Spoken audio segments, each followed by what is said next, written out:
সকলোকে নমস্কাৰ। আজি মই বনাব গৈ আছোঁ চয়াবিনৰ চব্জি। আহকচোন বনাওঁগৈ। আৰু চয়াবিনৰ চব্জি বনাম মই পটল, আলু আৰু লগত বিলাহী দি কিনি।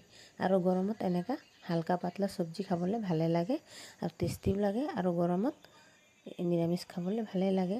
সেইকাৰণে আজি মই বনাম চয়াবিনৰ চব্জি। আহকচোন বনাওঁগৈ।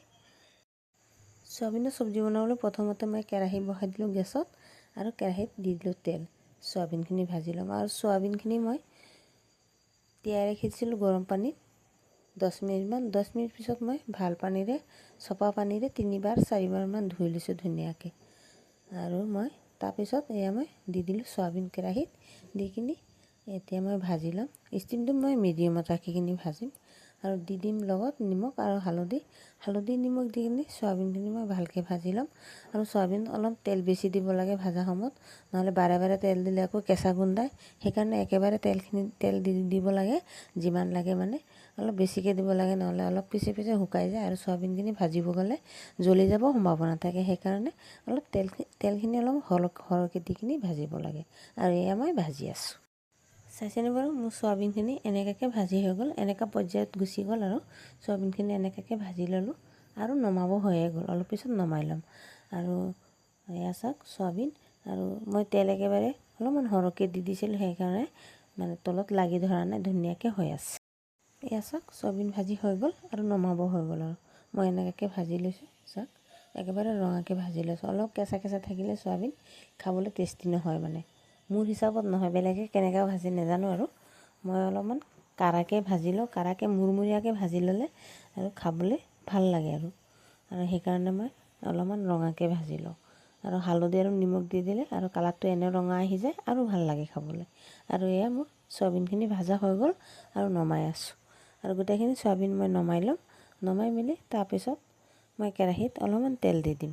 আৰু চয়াবিন ভাজোঁতে মই তেল অলপমান বেছি দিছিলোঁ, সেইকাৰণে এতিয়া চব্জি বনাওঁতে তেল অলপমান কমকৈ দিম। কমকৈ তেল দিম আৰু দি কিনি মই চব্জিখিনি বনাই ল'ম।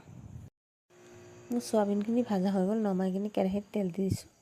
আৰু তেল দিয়াৰ পিছত মই পটলখিনি ভাজি ল'ম। আৰু এয়া মই অলপমান হালধি দি দিছোঁ। অথনি মই কৈছিলোঁ ওপৰত দি কিনি আলু নাভাজিম। এতিয়া প্ৰথমতে মই পটলখিনি ভাজি ল'ম। আৰু পটলখিনি মই আগতীয়াকৈ ভালকৈ ধুই কাটি মেলি ধুনীয়াকৈ গৰম পানীত অলপমান বইল কৰি লৈছিলোঁ। আৰু বইল কৰি ল'লে কি হয়, পটলত সোনকালে বইল হৈ যায়, ভাজি হৈ যায়, আৰু পটলত তেলো অলপমান কম লাগে, আৰু ভাজিলে ভাজা সময়ত কোমল হয়। আৰু এনেকুৱা পটল ভাজিলে ভাল লাগে খাবলৈ। পটলখিনি কোমল হৈ থাকে। আৰু এনেকুৱা মানে গৰম পানীত অলপমান বইল নকৰি কিনি ভাজিলে মানে পটলখিনি টান হৈ যায়। আৰু মই পটলৰ গুটিবোৰ বহুত পকা আছিলে ভিতৰত, সেইকাৰণে গুটিখিনি পেলাই দিলোঁ।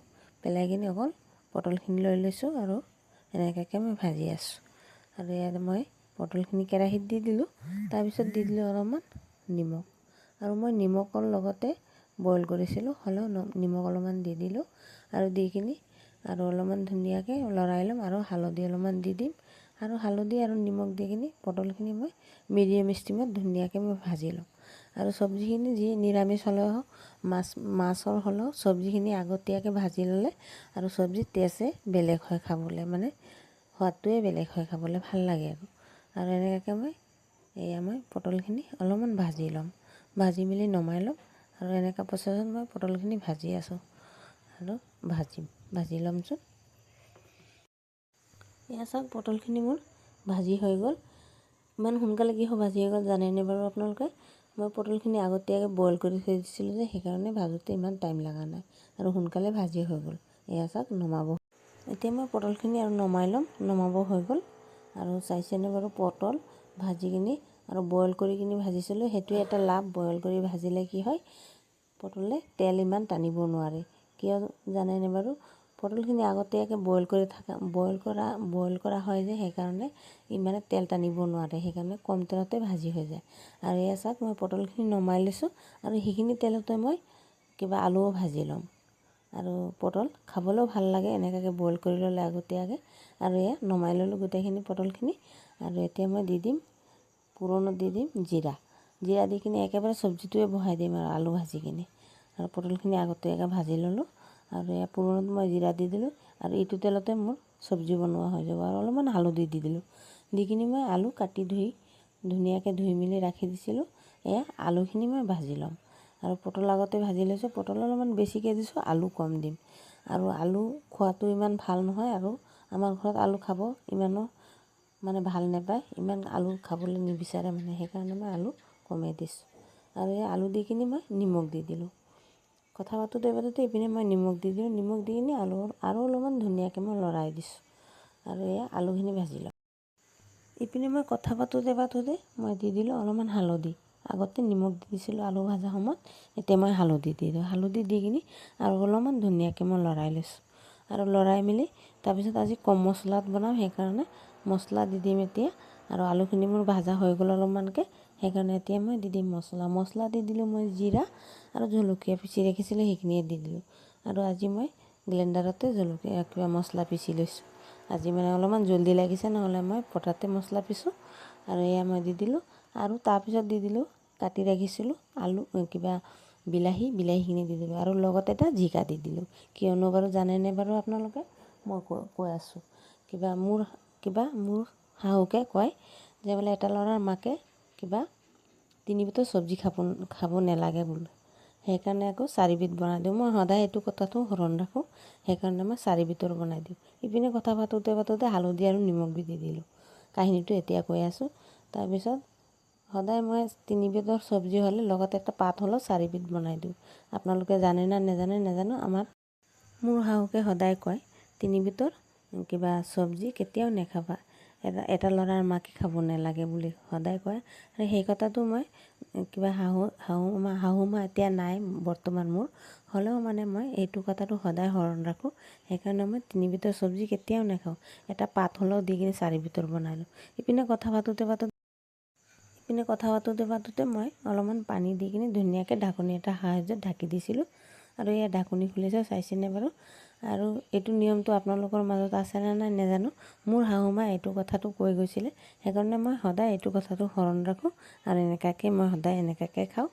আৰু 4 বিধটো বনায়ে লওঁ, কেতিয়াও 3 বিধত নাখাওঁ মানে। সেইটো মোৰ শাহু মায়ে কৈ থৈ গৈছিলে, নিয়ম বোলে এনেকুৱাকৈ, সেইকাৰণে মই সদায় এইটো নিয়মটো পালন কৰোঁ। আৰু তাৰপিছত চাইছেনে, মই চব্জিত অলপমান অথনি পানী দি দিছিলোঁ। আৰু এয়া পানী দিয়াৰ পিছত মোৰ মছলাখিনি ধুনীয়াকৈ বইল হৈ গ'ল, আৰু আলু অলপমান বইল হৈ গ'ল।